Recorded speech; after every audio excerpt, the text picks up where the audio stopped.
नमस्कार दोस्तों, जैसा कि लोकसभा का चुनाव लड़े पवन सिंह काराकाट से निर्दलीय प्रत्याशी जो वहां से हार जाते हैं और दूसरे नंबर पे आते हैं। यहां तक कि वो बीजेपी कैंडिडेट उपेंद्र कुशवाहा को भी वहां से हरा देते हैं पवन सिंह को जाने से। अगर पवन सिंह शायद वहां पर नहीं जाते तो शायद वो नहीं वहां से हारते।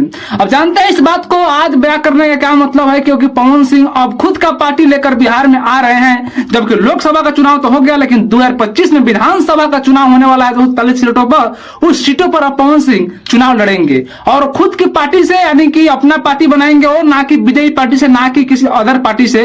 वो सिर्फ अपना पार्टी बनाएंगे और चुनाव लड़ाएंगे और अपने अपने प्रत्याशी को पवन सिंह उतारेंगे।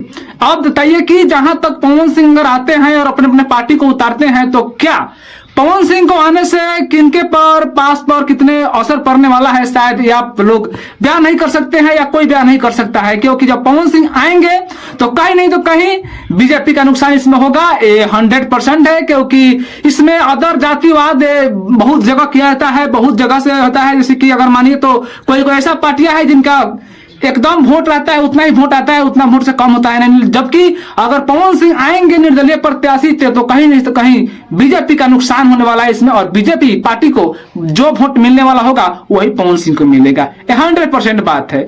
तो मैं चाहूंगा कि अगर शायद बीजेपी पवन सिंह को अगर अपने पार्टी में अपना लेते तो शायद खेला नहीं होता और पवन सिंह को भी उस पार्टी में चल देना चाहिए मेरे हिसाब से। लेकिन पवन सिंह जिस प्रकार से लोकसभा के चुनाव में उनको टिकट दिया गया था आसनसोल से, वहां से चुनाव नहीं लड़ते हैं और उसी बात शायद उनको पता नहीं उस चीज को खराब लग गया या किस चीज का, कि वहां चुनाव नहीं लड़ते हैं और उसके बाद आते हैं काराकाट से निर्दलीय चुनाव लड़ते हैं, जिसके कारण से शायद हार जाते हैं। अगर वही पवन सिंह अगर बीजेपी पार्टी से टिकट लेते और चुनाव लड़ते तो शायद पवन सिंह का हारना मुश्किल था और नामुमकिन था। लेकिन निर्दलीय प्रत्याशी होते हुए अगर 2 नंबर पे आए हैं तो ये अपने आप में बहुत वोट है, बहुत चीज माने रखता है। क्योंकि निर्दलीय प्रत्याशी होकर 2 नंबर पे आना ये बहुत बड़ी जीत है एक हिसाब से। लेकिन पवन सिंह अब विधानसभा के चुनाव में अपने पार्टी को उतारेंगे, अपने लोगों को उतारेंगे और उनका खुद का पार्टी बनाने का वो निर्णय ले चुके हैं। और शायद लगता है कि पवन सिंह इस बार अपना पार्टी बनाएंगे और कुछ नहीं तो कुछ बिहार में बदलाव करेंगे। बदलाव तो बस यही होगा कि बीजेपी पार्टी का जो वोट होगा, अदरवाइज वो सब किसी बढ़ जाएगा, टुकड़ों में पड़ जाएगा। जैसे कि कुछ पवन सिंह को तो कुछ बीजेपी को, तो शायद इसमें फिर भी वही होगा जो काराकाट में हुआ कि ये दोनों आपस में लड़ते रहे और तीसरा निकल गया। तो शायद उसी प्रकार से इस बार भी होगा।